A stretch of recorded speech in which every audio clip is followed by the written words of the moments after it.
One of our subscribers asked, can you do a tip on preventing horizontal and vertical brush strokes from looking differently when the paint is dry?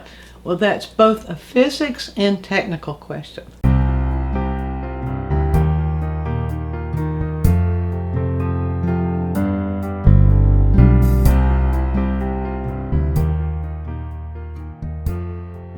So I thought I would use something we already have set up on the canvas here to show you what I'm talking about. This was from Quick Tip 179, where I was showing about blocking in various colors. So you can't really see what the subscriber is talking about in this one because the brush strokes are put on thin. But I want to show you something here. Now if I dip my brush into the paint and I start brushing the strokes in thicker, if I pull a brush stroke in this direction and then I pull it in this direction, I don't know if the camera can pick that up, but you do see a variation in color, and especially when the paint is thick. Now the thicker the paint, the more visible that little variation becomes. So if I can put it here, you can see. Let's get it even thicker. Let's put a big glob. I'll just go over here and pull a little bit of white in there, and just pull a big blob here. Now there we go. If you'll look, you can see that variation, and of course as that dries, those brush strokes become a little bit more pronounced, and the way the light is hitting that will cause a slight change in color, a slight change in value from one stroke to the other, even though it's the same color in the brush.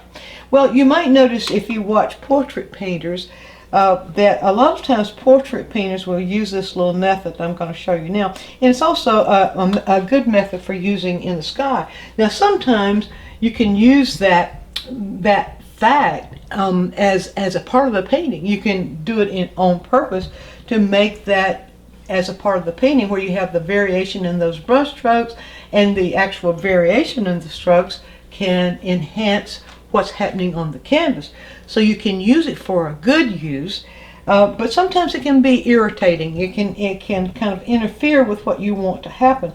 Well, I'm going to show you two ways of preventing that. So let's just look at painting sky, or if we were going to put the sky in here. Let's get just a little bit of sky, what might be sky color here.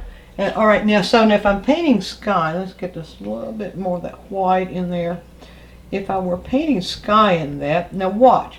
If I use just horizontal brush strokes like that, and then if I come down with a vertical brush stroke like that, you see that doesn't interpret sky very well. So that's going to require a second step if I were to do that sort of thing. But before I do that second step, I want to show you maybe a better way that you might handle brush strokes when you're painting something that is you might call it a solid color, like a sky with no clouds in it and that sort of thing. So what another way to handle that is to use counter-directional strokes. So what that means is that you would stroke in one direction and the next stroke would be in the opposite direction, and then you pick up on that another direction, and then an opposite direction, one direction, and then an opposite direction. And by doing that, you create various, and especially when the paint is thicker, you create various little textures on the canvas that cause the light rays to bounce around and kind of average that out so that it makes for a nice, a lovely sky. So, but there's another way that you can do it too, and let me show you that. And I'll just use this with the sky. Back to the portrait painters that I mentioned a moment ago. So let's say the sky would get a little bit darker as it's going up here, and let's say I wanted that to be a little bit smoother. Suppose I don't want those brush strokes in there. Suppose I don't want that variation. You can use a softer brush, and this a very soft brush, and well, you could use a brush that is made for artists, like this, and also I should say for oil paint. You could also use this Hake, spelled H-A-K-E, and it's pronounced Haki. It's a Japanese brush that has it's made of goat hair, and it has very, very soft bristles on it. And this is a very good brush for using for this sort of thing.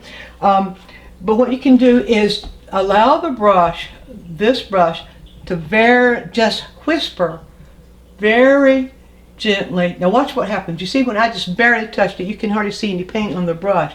And watch what happens.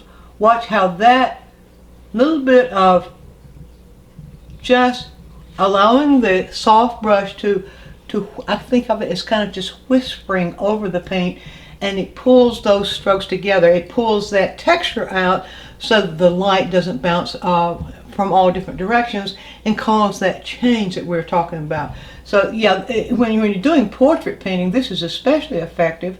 Well, and sometimes you'll leave a hair behind, but you can get rid of that.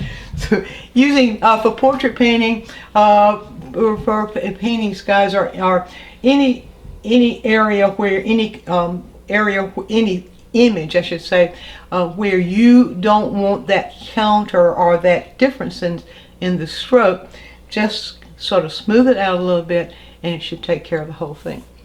A little technical thing there, and a little fun thing to play with, because sometimes that difference between having a little texture there and no texture can create a more interesting dynamic painting.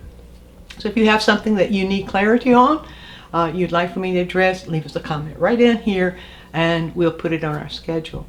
And hop on over to DianeMeisk.com and take a look at those full-length tutorials. Find out about our live online workshops. And there's your quick tip.